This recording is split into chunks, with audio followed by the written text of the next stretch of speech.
अस्सलाम वालेकुम। प्रोग्राम सहाफ़ी में मतीउल्लाह जान। पाकिस्तान की सियासत दायरों में घूम रही है। एक और दायरा मुकम्मल हो चुका है। साबिक़ वज़ीर आज़म इमरान खान बानी PTI ने अडियाला जेल से ये पैगाम दिया है कि वो मुज़ाकरात के लिए तैयार हैं। आने वाले दिनों में वाज़ेह होगा कि किस से मुज़ाकरात होंगे। इस्टेब्लिशमेंट से, शहबाज शरीफ से, नवाज शरीफ से, आसिफ अली जरदारी से, किस से मुज़ाकरात होंगे।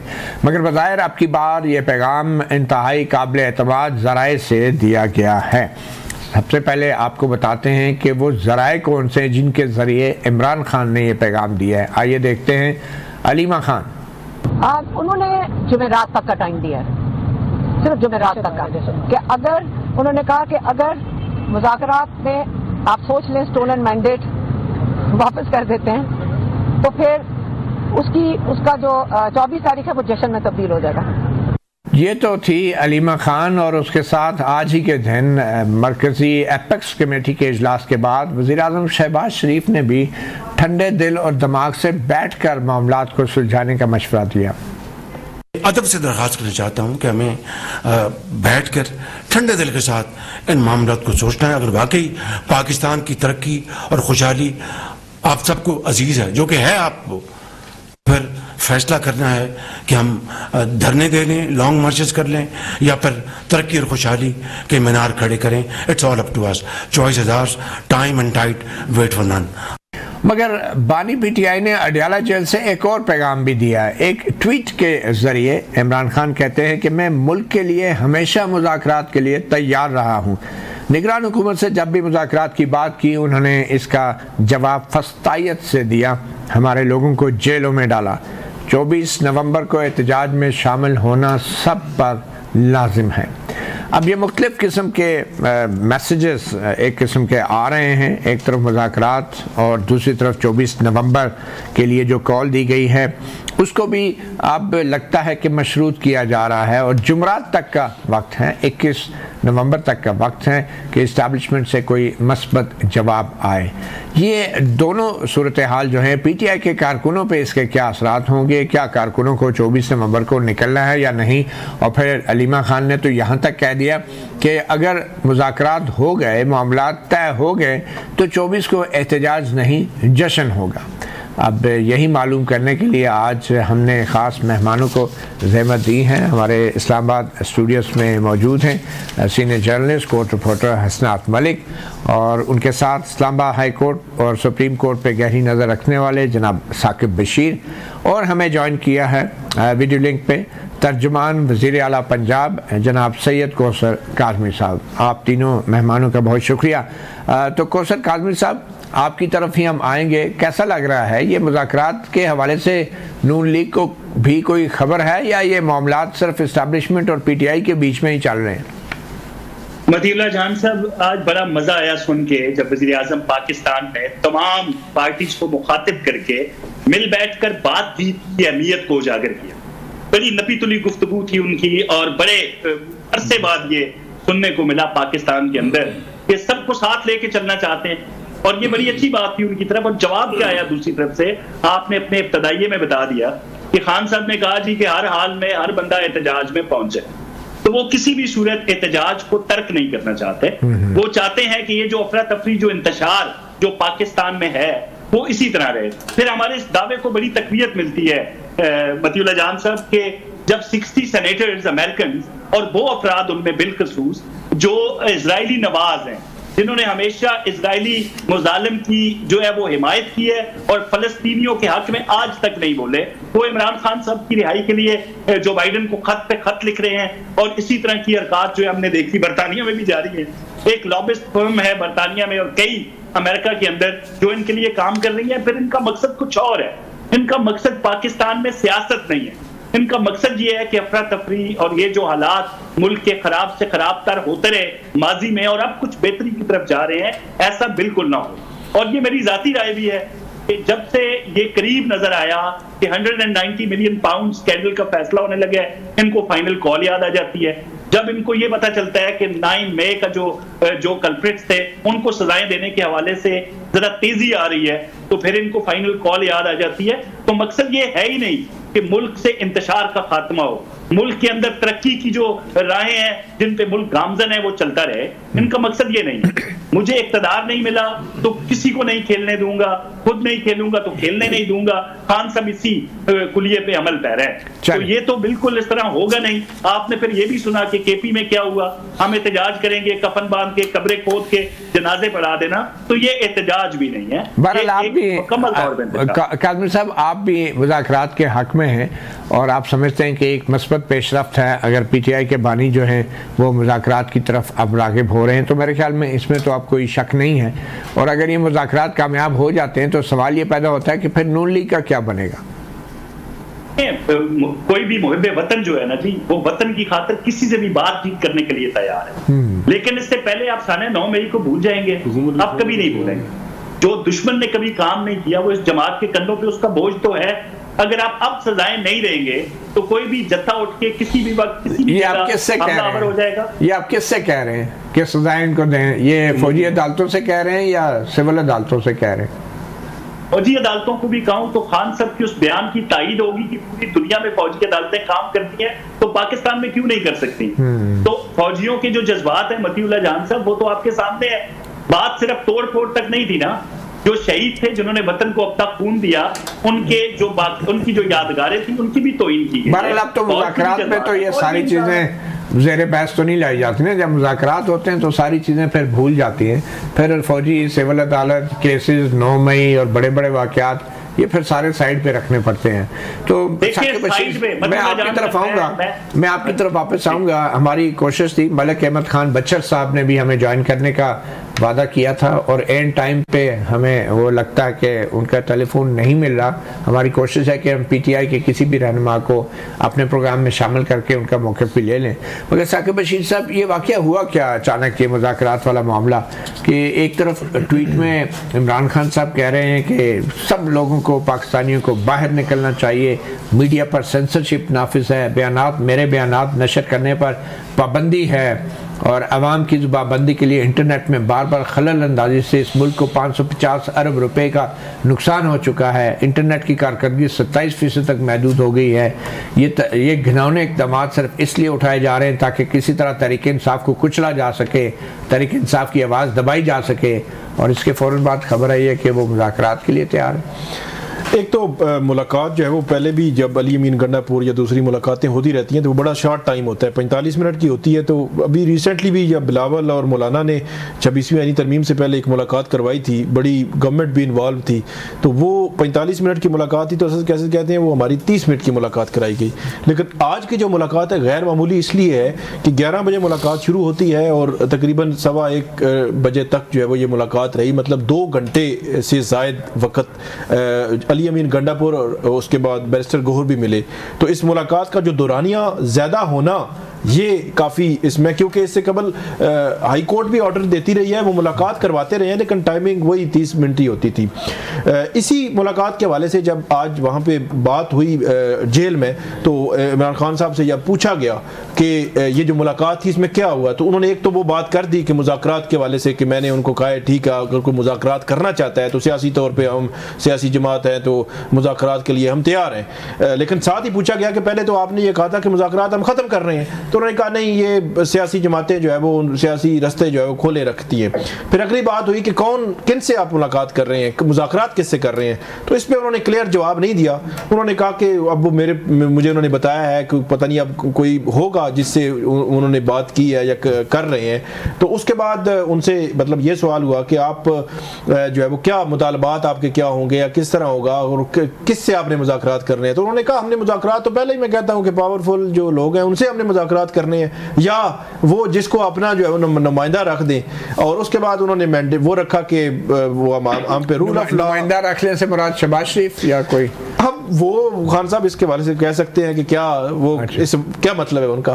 तो उसके बाद उन्होंने फैसल वाडा तो अब होने से रहे मैंडेट वैसे फैसल वाडा जो आज प्रेस कॉन्फ्रेंस किया लाइक वो कर रहे थे कि मतलब जैसे सारा सिस्टम वही चला रहे हैं, मतलब ये अगर आप उनका स्टाइल देखें तो उन्होंने एक तो मैंडेट चोरी वापसी की बात कर रहे हैं, दूसरा वो ट्रायल के बगैर जो लोग हमारे अंदर जेलों में उनको वापसी की बात जो है वो कर रहे हैं, रूल ऑफ लॉ की बात कर रहे हैं कि हमें मतलब वो जो लेवल प्लेइंग फील्ड टाइप की कि हमारे लोगों को पकड़ा जाता है, जलसे नहीं करने दिए जाते, सियासी कैदियों को रिहा किया जाए, ये वो चीज़ें चल रही हैं। लेकिन इमरान खान साहब की तरफ से इस किस्म की तस्दीक करना, 2.5 घंटे की मुलाकात, मेरा ख्याल में काफ़ी कुछ जो आप बता रहे हैं वही उस तरफ चीज़ें जा रही हैं। फिर अब अलीमा खान ने जुमरात की बात कर रही हैं, हाँ। इसका मतलब ये है कि कहीं ना कहीं को मुज़ाकरात चल रहे हैं, बातचीत चल रही है। 24 नवंबर से पहले तय होना है, तय होना है या नहीं होना, या फ्री कैन जो है सेकंड ऑप्शन भी रखे हुए हैं, क्योंकि खान साहब के केस भी तो उसी तेजी से अलीमा ने कहा ना कि 24 को अगर मुज़ाकरात कामयाब हो गए तो एहतजाज की बजाय जश्न होगा। नहीं वो तो कह सकते हैं, लेकिन फ्री कैन जो है सेकंड ऑप्शन भी रखा है। 25 अक्टूबर को GHQ हमला केस में फर्द जुर्म भी लगनी है,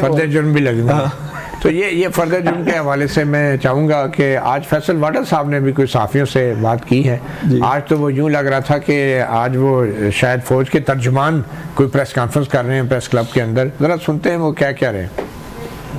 ये खान साहब की आखिरी कॉल है, ना ये इस्टेब्लिशमेंट की आखिरी कॉल है, ना ये सेकंड लास्ट कॉल है, ना इसके ऊपर कोई इशू है।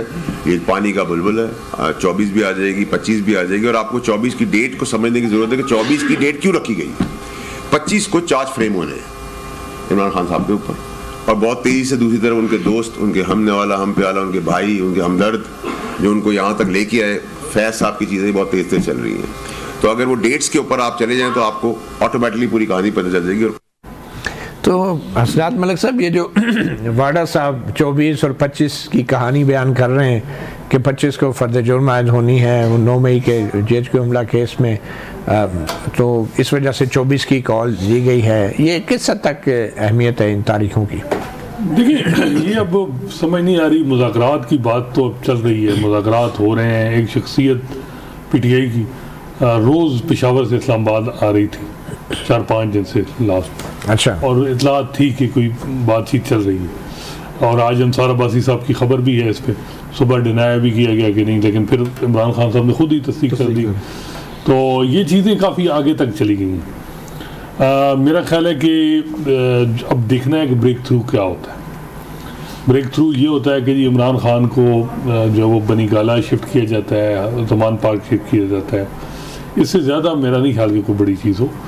कौमी हुकूमत की भी बात होती है, उसकी भी बात, लेकिन मेरा ख्याल है कि मौजूदा हुकूमत भी क्यों इसको इनको छुड़ा, ये नहीं, हर लिहाज से नून लीग किसी तरह भी उन्होंने अपनी तरफ से एफर्ट भी कर रही है, जो उनके लोग हैं, तो उनको क्यों हटाया जाएगा कि जी ठीक है जी आपका कंट्रैक्ट ख़त्म है, आप नया बंदे लाए जाएँ, जिस तरह बाजवा साहब ने या वो सब नून लीग के साथ PTI को हटा के तो उनको तो देखते हैं। ये जो मुज़ाकरा, ये जो प्रोटेस्ट की कॉल की गई है, ये इमरान खान साहब एक ये भी होगा ना कि मुज़ाकरात भी हो रहे हों, तो आखिर में कामयाबी जो है जब बाहर उनको निकाला जाए तो कहा जाए कि जी मैं डील के ज़रिए नहीं, ताकि लोग बाहर निकले हैं, तो उसके बाद हुकूमत मजबूर हुई है, तो ये सब कुछ हुआ है। तो देखते हैं कि किस तरफ चीज़ें जाती हैं। आपको लगता है कि ये जो 3 मुतालबात इमरान खान की तरफ से अब सामने आ रहे हैं, कानून की बालादस्ती, ये तो खैर एक बड़ी जनरल सी एक बात है, और फिर सियासी कैदियों की रिहाई, कुछ लोग रिहा भी हो जाएंगे, अब मैंडेट की वापसी, तो कानून के तहत मिसाल के तौर पे मैंडेट की बरामदगी या मैंडेट की वापसी कैसे होगी वापसी? नहीं, वो ज़रा मसला है, वो तो मैंडेट वाला तो देखें इस वक्त इनको होप थी PTI को अदलिया से, तो अदलिया तो इस वक्त फुल कंट्रोल में है हुकूमत के, कोई मेरा नहीं ख्याल कि अदलिया में, तो अगर मतलब हुकूमत चाहेगी तो वो मैंडेट की वापसी मखसूस नशिस्तों की नजरसानी की सूरत, मेरा ख्याल है वो मखसूस नशिस्तें जो है वो कुछ ना कुछ मिल जाएंगी। गवर्नमेंट भी जो है उसने जो 26वीं यानी जी वो जिस पर्पस के लिए लेजिस्लेशन भी हो चुकी है, अब मामलात उसके कंट्रोल में है, 23 सीटों वाला, तो अगर वो मखसूस नशिस्तें फर्ज करे दे भी दें तो उनके लिए ये है कि 24 नवंबर को जश्न, ये मामला है कि अगर फॉर्म 45-47 की पोजीशन है, वो ये बात आपकी कुछ वहाँ से भी मिल सकती है, 2-3 सीटें इधर से कुछ उधर से, इस पोजीशन में आ जाएंगे पीपल पार्टी के साथ मिलके। लेकिन अब देखें ना, सलमान अकरम राजा की अगर सीट मिल जाए तो ये वो कहेंगे कि हमारे सेक्रेटरी जनरल की सीट है, बड़ी बात। लेकिन एक बात ये है कि इसमें अपर हैंड जो है वो हुकूमत साइड का होगा मुज़ाकरात, क्योंकि वजह ये है कि अदलिया पूरे कंट्रोल में है। इमरान खान साहब के पास कौन सा कार्ड है? ट्रम्प कार्ड के अलावा तो कोई कार्ड नहीं। चले, ये ट्रम्प कार्ड जो है, ट्रम्प का ट्रम्प कार्ड है ये हम फिर वक्फे के बाद पूछेंगे सैयद कौसर काज़मी साहब के कि ट्रम्प का ट्रम्प कार्ड जो है वो किसके हाथ में है। एक छोटी सी ब्रेक के बाद।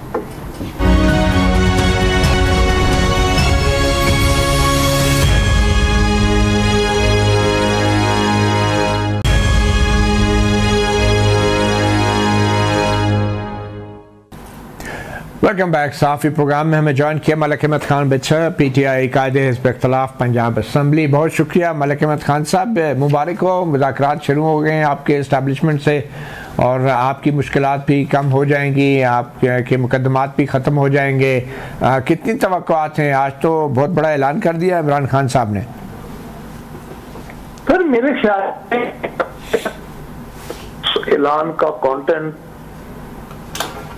तो उसमें ये है कि खान साहब ने ये कोई नया ऐलान तो नहीं किया। हम तो ताकतवर रात के लिए हम भी तैयार हैं। हम तो सिर्फ इन फॉर्म 47 की गवर्नमेंट से मुज़ाकरात नहीं कर रहे। अच्छा, तो आप फॉर्म 47 से मुज़ाकरात नहीं करना चाह रहे, लेकिन 786 से मुज़ाकरात करना चाह रहे हैं।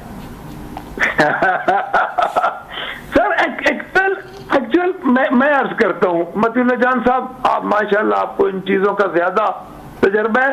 देखिए सर, एक हमारे चोर हैं और चोरी करवाई है जिन्होंने जो साथ उन्होंने दिया है, अब वो उनके आका हैं, तो हम गुलामों को क्यों छेड़े, हम उनके आकाओं से बात करें ना सर। सही, तो वो आपके भी आका रहे हैं। सर बात तो सीधी है, वो आपके भी आका नहीं सर, हमारे नहीं सर, हमने इतने आज नहीं दिए थे जितने उन्होंने दिए हुए। अच्छा, 12 लाख का तो रहे हैं। बट एनीवे, अब मुझे ये बताएं कि 24 तारीख को फिर क्या एहतजाज होगा या जश्न होगा? 10,000 बंदे आपको शायद ना लाने पड़े। सर अभी तो मैं कुछ नहीं कह सकता सर, हम तो अपनी तैयारियों में लगे हुए हैं। अब भी मैं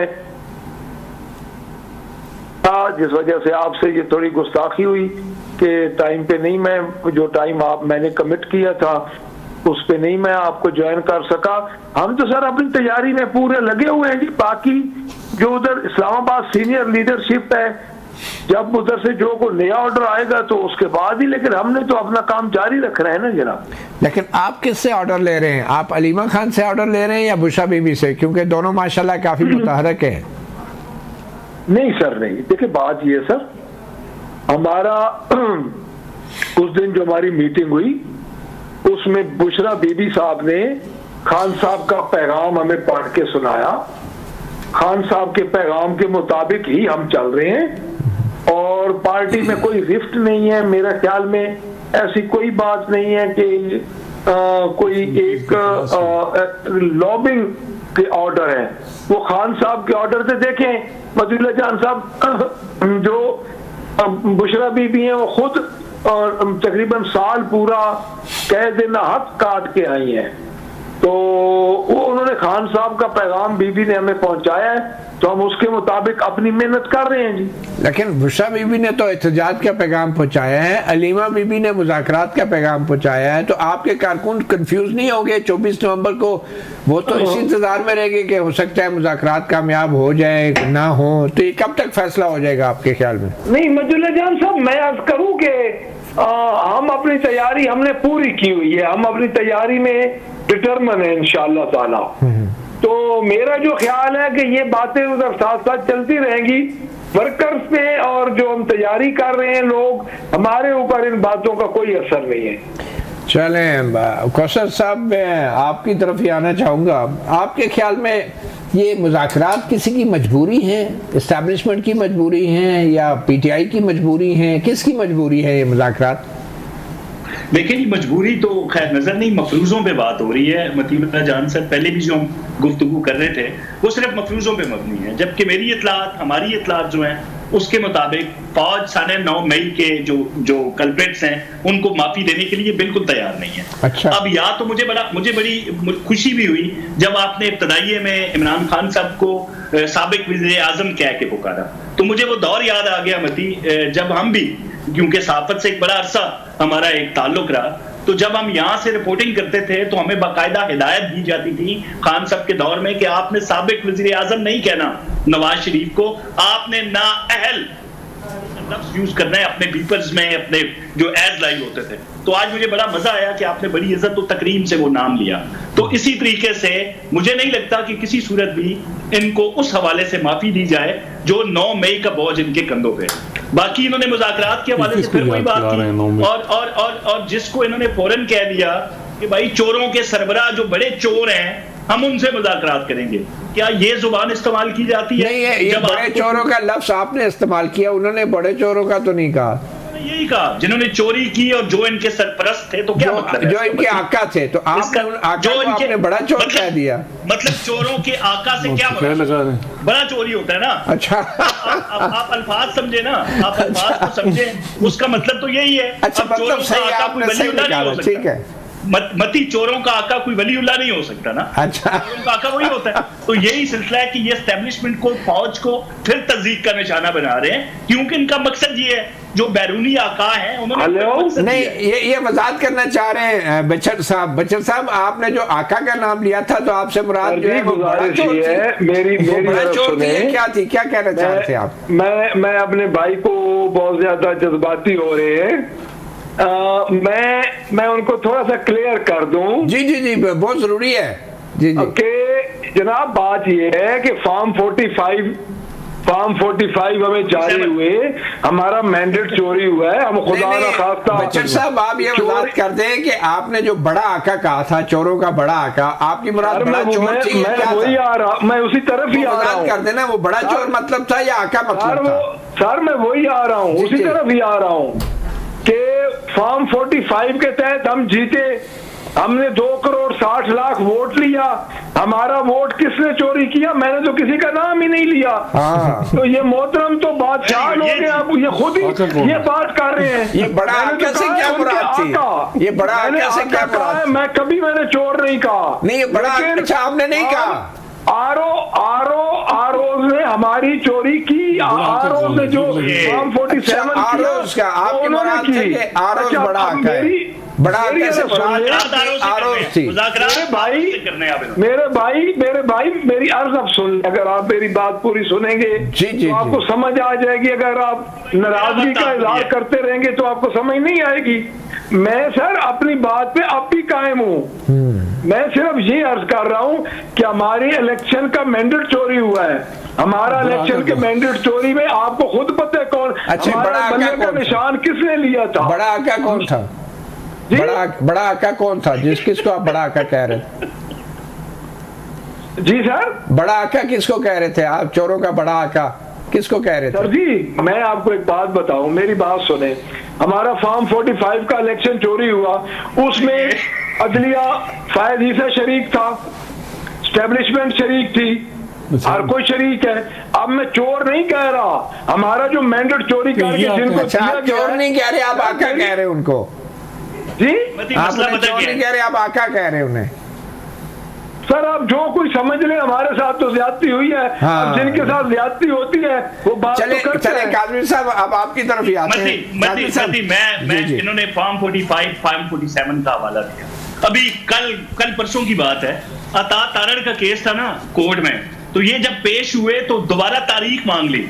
भाई अगर आपके पास कुछ सबूत होते ना इस हवाले से, या आप तैयार होते या आप सच्चे होते, तो आप वहां पे तारीख वाला मामला आप रिटायर्ड जजों के कौशल आदमी साहब, रिटायर्ड जजों के ट्राइब्यूनल से कोई तारीख नहीं मांगेगा तो इंसाफ मांगेगा। हो के भी आप ना इंसाफी की बातें कर रहे हैं, मुझे तो ये अफसोस हो रहा है। बीच में बोल रहे हैं सैयद बादशाह, आपके पास नहीं है ये बयानिया, शुक्रिया अदा करें बड़े चैनल पे बैठे उन एंकर्स का जिन्होंने आपको फॉर्म 47 का बयान दिया, शुक्रिया अदा करें उनका। इसके अलावा तो आपके पास कुछ है नहीं है भाई। सर आप मेरी अगर सर आप दोनों से गुजारिश है, अच्छा सर आप दोनों से बड़ी इंपॉर्टेंट एक खबर आ गई है जी, बहुत इंपॉर्टेंट खबर है, आप जरा तामुल से सुने। बड़ी खबर है, आर्मी चीफ का एक तकरीर का हिस्सा आ गया जिसमें आर्मी चीफ ने ये कहा है, बिल्कुल जी थोड़ा खामोशी से जी, आर्मी और कानून नाफिज करने वाले इदारे गवर्नेंस में मौजूद खामियों को रोजाना की बुनियाद पे अपने शहीदों की कुर्बानी देकर पूरा कर रहे हैं। ये गवर्नेंस में मौजूद खामियां किसकी हैं? हैं कौसर काजमी साहब? ये KPK के अंदर जो जब से हुकूमत संभाली है 11 सालों के अंदर मासूआए तोड़ के बोलने नहीं दे रहे। जी आप बोले खामोश होंगे तो मैं आपको बताऊंगा सर कि ये जो 11 साल 12 साल की हुकूमत के अंदर सिर्फ डी चौक पहुंचने के ऐलानात हुए हैं, जिस सूबे के अंदर सिक्योरिटी लॉ एंड ऑर्डर की सिचुएशन आपके सामने है, तो वो फिर कुर्बानियों से ही पूरा हो रहा है ना मामला। KP की हुकूमत तो सरकारी वसाइल सिर्फ सूबों पे चढ़ाई और वफाक पे चढ़ाई के लिए इस्तेमाल कर रही है। आज तक कोई तामीराती काम तो वहां पे हुआ नहीं। सिक्योरिटी के हवाले से आपने देखा जो प्रिजन ब्रेक्स हुई वहां पे सबसे ज्यादा थी, और कौन लोग भागे और किन लोगों को दोबारा ला के वहां पे आबाद किया गया। तो वो सारी जो गवर्नेंस की जो भी प्रॉब्लम्स थी, जो खामियां थी, वो बिल्कुल शहीदों के खून से पूरी की जा रही हैं। बिल्कुल इस हवाले से ठीक है। चलो ठीक है। अब मलिक अहमद खान बचर साहब, ये भी बयान आया है आर्मी चीफ साहब का कि जो कोई भी पाकिस्तान की सिक्योरिटी में रुकावट बनेगा और हमें अपना काम करने से रोकेगा, उसे नताइज भुगतना होंगे। तो आप इसको क्या समझ रहे हैं? सर पहली बात तो ये है कि हम कोई सिक्योरिटी में रुकावट नहीं बन रहे। आर्टिकल 16 और 17 के तहत हर जमात का फंडामेंटल राइट है। मैं तो काजमी साहब को यही रिक्वेस्ट कर रहा हूं कि अगर आप तारड़ साहब की एक पेशी को कानून का और इंसाफ का आपने म्यार बनाना है, तो कितनी पेशियां खत्म हो चुकी हैं, कितनी पेशियां ली गई हैं इमरान खान के केसेस में सर।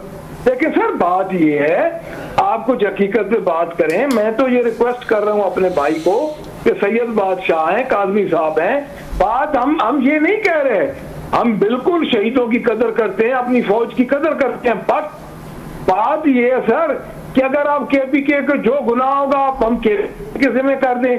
काजमी साहब आप तशरीफ लेके आए, पंजाब में गवर्नर्स का हाल देखे, हमारे उस नहीं है, और कोई किसी किस्म का लॉ एंड ऑर्डर की इधर ये पोजीशन है कि हमारे घरों में घुस के लेडी पुलिस के बगैर हमें ये लोग हमारे घर की बीबियों को ये घरों में बंद कर देते हैं। सर बात ये है कि देखिए, जब एक नॉन इलेक्टेड गवर्नमेंट आएगी जो अवाम की मर्जी के मुताबिक नहीं होगी, तो सर यही हाल होगा।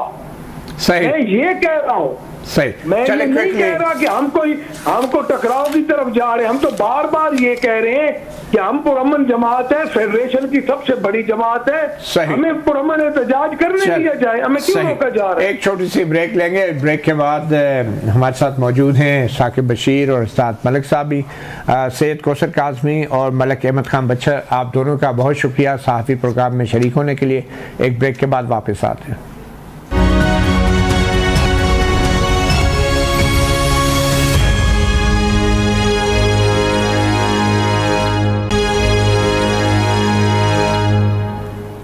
वेलकम बैक सहाफ़ी प्रोग्राम में। तो हसनात मलिक साहब और साकिब बशीर साहब, अब अगर ये मुज़ाकरात शुरू हो ही गए हैं तो इनका मंतकी अंजाम क्या लगता है? क्योंकि माजी में भी जब डील हुई है तो फैसले तो अदालतों के ज़रिए ही आए हैं।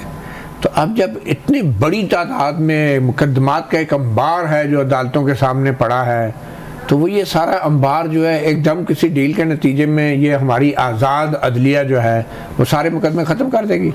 मेरा तो ख्याल है कि हमारे जब मुज़ाकरात शुरू होते हैं तो जजेस को भी मालूम हो जाता है। आज जैसे साकिब साहब बता रहे थे कि जब अली अमीन गंडापुर और इमरान खान की मुलाकात जारी थी तो कोर्ट टाइमिंग जो थी वो 10 बजे थी। 10 बजे थी और 11 बजे अली अमीन गंडापुर और आए बैरिस्टर गौहर और 1 बजे तक मुलाकात रही। तो 3 घंटे जज साहब वेट करते रहे। तो इंतज़ार, तो फिर इसका मतलब अदलिया भी इंतजार कर रही है कि इन मुज़ाकरात का क्या नतीजा निकलेगा। हमने तो सुना था अदलिया दलाइल सुन के जो है वो जो आपने सवाल किया है ना कि ये कैसे ख़त्म होंगे, तो ये इसका जवाब ये है कि वो मियाँ साहब के मुकदमे बनाने में 5-6 साल लगे रही नैब जो है, फिर विक्ट्री के निशान भी बनाते रहे नैब के प्रोसिक्यूटर, लेकिन ख़त्म करने की बारी आई तो 6 मिनट भी नहीं गुजरे कि जब मियाँ साहब वापस आए थे, कोर्ट में पहुंचे, केस कॉल हुआ, तो वहाँ जज पहली हेयरिंग थी ना, क्योंकि वहाँ नोटिस तो था नहीं। उन्होंने पूछा जी नैब से कोई है, तो नैब के 4 बंदे खड़े हो गए, प्रोसिक्यूटर जनरल नैब खड़े हो गए। उन्होंने कहा आए जी, उन्होंने कहा जी ये केस तो बनता ही नहीं है, बात खत्म। तो केस खत्म होने पे आए तो फिर ये तो चले सिविलियन अदालतें होगी ना, ये तो चले होती हैं ऐसे। तो ये फौजी अदालतों के जो मुकदमे हैं वो भी इसी तरह खत्म हो गए हैं। वो जरा कोई फैसला आएगा, जजमेंट आएगी और मेरिट पे फैसले। वो तो एक तो कंडीशन उसका सुप्रीम कोर्ट के साथ है कि क्या फौजी 1.5 साल जेल में काट चुके हैं वो, ट्रायल हो सकता है या नहीं। उस वक्त अटॉर्नी जनरल ने स्टेटमेंट दी थी कि जी 2 साल से ज्यादा सजा नहीं हो सकती, तो 1.5 साल तो वो गुजार चुके, सजा काट चुके हैं वो। तो मेरा ख्याल है कि वो सबकी जमानतें हो सकती हैं अगर अमीनुद्दीन खान साहब फैसला कर दें, जो आईनी बेंच है वो उसके वक्त। तो आईनी बेंच से अभी तक किया क्या है? मतलब कि क्या ऐसा बड़ा फैसला कोई लुकिंग बिजी डूइंग नथिंग वाली सूरत हाल लग रही है कि एक भी रिपोर्टेड जजमेंट अभी तक आईनी बेंच की तरफ से नहीं आई। मेरा नहीं ख्याल कि कोई जजमेंट इन्होंने आर्डर डिक्टेट कराया हो जिसमें आइन का हवाला दिया हो, लॉ का हवाला दिया हो। सिर्फ ये है कि जी ये केस एडजर्न किया जा रहा है, ये केस डिस्पोज ऑफ किया जा रहा है जी, विद फाइन किया जा रहा है। इन्फेक्शस केसेस लग रहे हैं, इश्तार हाफिज के खिलाफ जो पिटीशन पे जिन पे ऑब्जेक्शन थे वो चैम्बर में अपीलें लगाने के वो 7 जज सुन रहे हैं। तो कुछ केसेस ऐसे लग रहे हैं कि जी हम एक केस डिसाइड करेंगे तो 200 केस के हमारा नंबर बेहतर हो जाएगा कि हमने डिसाइड किया काउंट हो जाएगा। वो अब ऐसे केसेस जब लगाने होते हैं, सबको मालूम है कि इसमें बहुत से वकला अंगेज होते हैं। आप या तो पाबंद करें कि भाई लास्ट हेयरिंग है, अगली हमने फैसला करना है, कोई आए ना आए। तो मेरा ख्याल है कि आईनी बेंच को जो टास्क मिला है बगैर तो वही है कि भाई एक काम और भी किया आईनी बेंच ने कि उन्होंने आज बताया है कि फुल कोर्ट का कोई तस्वर नहीं है, अब फुल कोर्ट हम ही है, हमें ही फुल कोर्ट समझा जाए 26वीं आईनी तरमीम के बाद। हालांकि ये तो हाफ भी नहीं है। ये उन्होंने पिछले 4 रोज में अगर कोई बड़ा काम किया है ना, वो जो एक बहस चल रही थी कि फुल कोर्ट क्या है सुप्रीम कोर्ट में, अब तो उन्होंने कहा कोई फुल कोर्ट नहीं है। तो चीफ जस्टिस याह्या अफरीदी कहाँ है इस सारी सिचुएशन? उनकी शाम को दिन को कहीं प्रेस रिलीज आती है, वो किसी जो है वो मुलाकातें हो रही हैं, कोई मीटिंग्स हो रही हैं। कोई सुना है कि एक कमरे से निकल के दूसरे कमरे में जाके वो जेल असलाहत और वो सारा कुछ अदालती असलाहत भी बगैर अमीनुद्दीन खान साहब और वो जो कमेटी है जिसमें जैसे जमाल मंदुखेल हो, जैसे मोहम्मद अली मजहर, उनके पास ज़्यादा इख्तियार, क्योंकि आईनी इख्तियार उनके पास हैं, तो अब उनके पे सारी नजरें। अब तो आज 1-2 केसेस उन्होंने भेजे हैं सादा बेंचेस को भी, मतलब दूसरे लफ्जों में ये भी है कि अब वही डिसाइड करेंगे कि क्या सुनना है। जैसे याह्या अफरीदी वो सुन सकते हैं नहीं, मतलब लेकिन वो जो अगर केस भेजा है तो वो तो 7 जजों के आईनी बेंच का फैसला है, वो कोई इंतजामी तौर पर तो नहीं भेजा जी। अब तो ये जो चीफ जस्टिस याह्या अफरीदी की सुप्रीम कोर्ट है, ये तो उसकी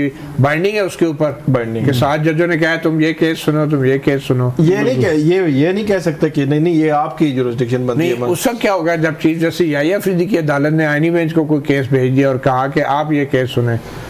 वो तो हो रहा है ना, पहले भी हो रहा था कि जी ये केसेस आईनी बेंच सुन सकते, लेकिन आईनी बेंच बगैर ये लग रहा है कि देखिए वो आइन की इंटरप्रिटेशन के लिए अब जो केसेस जिनमें माजी में जो चीफ जस्टिस ने ओवर रीच की है वो केसेस लगा के आप पहले तो ये जस्टिफाई करें कि 184(3) का जो इस्तेमाल हुआ वो ठीक हुआ या गलत हुआ। अब ऐसा हो रहा है कि जी रिपोर्ट मंगवाई जा रही है, दोबारा उन केसेस को जिंदा कई केसेस में किया जा रहा है, कई को डिस्पोज ऑफ किया जा रहा है, तो हुकूमत को तो कोई किसी किस्म की परेशानी नहीं है।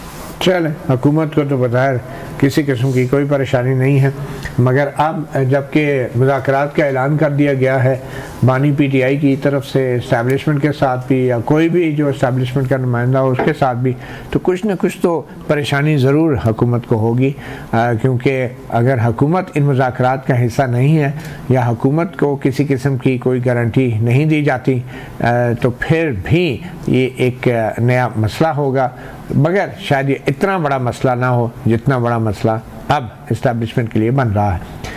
सहाफ़ी प्रोग्राम से इतना ही, इजाज़त दीजिए, अल्लाह हाफ़िज़।